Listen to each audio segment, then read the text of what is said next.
جب کبھی ہم کسی کو رسید دے دیتے تو وہ رسید لینے سے انکار کرتے تھے کہ ہمیں رسید نہیں چاہیے، کہیں ریکارڈ میں نام نہ جائے. ایسے لوگ بھی تھے بچارے کہ وہ خدمت بھی کرنا چاہتے تھے لیکن اس مشکل سے بھی بچنا چاہتے. تو اہل مدارس ہمیشہ اس بات کو قوم کے سامنے رکھا ہے کہ مدارس میں قرآن کریم حفظ کیا جاتا ہے، مدارس میں علماء پیدا کیے جاتے ہیں،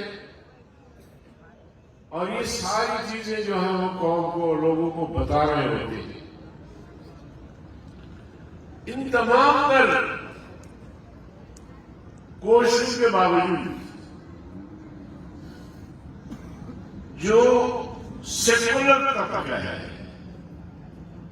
جو لادین طبقہ ہے،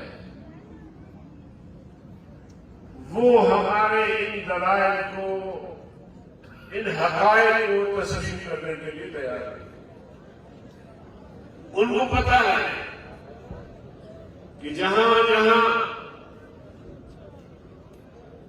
دینی مدارس کی اکثریت ہوگی وہاں ہم اقلیت میں تبدیل ہو جائے گا. اور ہمارے ملک میں آپ دیکھ رہے ہوتے ہیں، اور جہاں جہاں مدرسے کا رول ہے، علاقے میں مولوی صاحب کا کردار ہے، انتخابات آتے ہیں تو اس میں بھی علماء جیت رہے ہوتے ہیں. اس لیے میرے عزیز دوستوں، ایک تو اہل مدرسہ یہ بتانا چاہتے ہیں کہ مدارس میں کیا ہوتا ہے. دوسری بات یہ ہوتی ہے کہ قرآن کے فضائل، حدیث کے فضائل، علم فقہ اور تعلیم دین کے فضائل بھی قوم کے سامنے رکھتے ہیں. مثلا وہ یہ بتا رہے ہوتے ہیں آپ کو کہ من قرأ القرآن وعمل بما فیہ البس والداہ تاجا یوم القیامہ. تم میں سے جس کسی نے قرآن کریم پڑھا، اس پر عمل کیا، اس کے والدین کو ایک ایسا تاج پہنایا جائے گا قیامت کے دن جس کی روشنی سورج سے بڑھ کر ہوگی. اب یہ ایک ترغیب ہے جو پیغمبر کریم صلی اللہ علیہ وسلم نے امت کے لیے، مسلمانوں کے لیے، اور علماء اس کی تشریح کرتے ہیں، امت کو بتا رہے ہوتے ہیں، تو ہر مسلمان کے دل میں خواہش پیدا ہو سکتی ہے کہ اگر میرا بیٹا، میری بیٹی اگر قرآن کی تعلیم سے محروم ہے تو اس کا مطلب یہ ہے کہ میں بھی محروم ہو گیا استاد سے. تو پھر اس کی کوشش ہوتی ہے کہ بیٹا ہے، بیٹی ہے، پوتا ہے، پوتی ہے، نواسا ہے، کسی بھی بچے کو مدرسے میں جا کے داخل کر لیتے. خواہش تو ہوتی ہے انسان کہ یہ تاج مجھے بھی مل جائے. اسی طرح حضور صلی اللہ علیہ وسلم کا ارشاد ہے، خیرکم من تعلم القرآن وعلمہ. انسانیت میں سب سے بہترین طبقہ وہ ہے جو قرآن کریم پڑھتا ہے، پڑھنے کے بعد پڑھاتا ہے.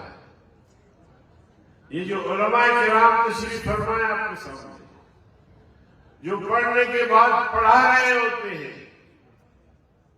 انسانیت میں بہترین طبقہ یہی ہے. پیغمبر کریم صلی اللہ علیہ وسلم نے یہ سرٹیفکیٹ قرآن کو پڑھنے اور پڑھانے والوں کو دیا ہے. یہ سند ان کو دیا ہے جو قرآن پڑھتے ہیں اور پڑھاتے ہیں.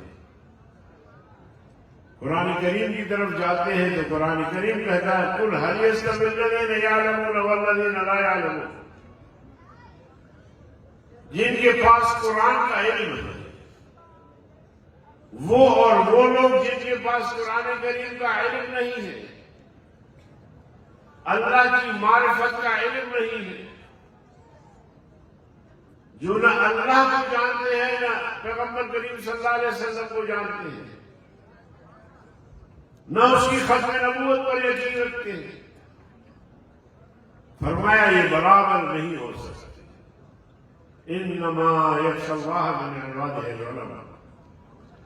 انسانیت میں اگر اللہ سے ڈرنے والا کوئی طبقہ ہے تو وہ علماء کا طبقہ ہے۔ اب یہ سند اللہ دے رہا ہے اس طبقے کو جو حامل قرآن، جو قاری قرآن ہے، جو عامل قرآن ہے، جو قرآن پڑھا اور پڑھنے کے بعد پڑھا رہا ہوتا ہے۔ قرآن بھی اس طبقے کو یہ سند دے رہا ہے، پیغمبر کریم صلی اللہ علیہ وسلم جو رحمت للعالمین ہے وہ بھی اسی طبقے کو یہ سند دے رہے ہیں۔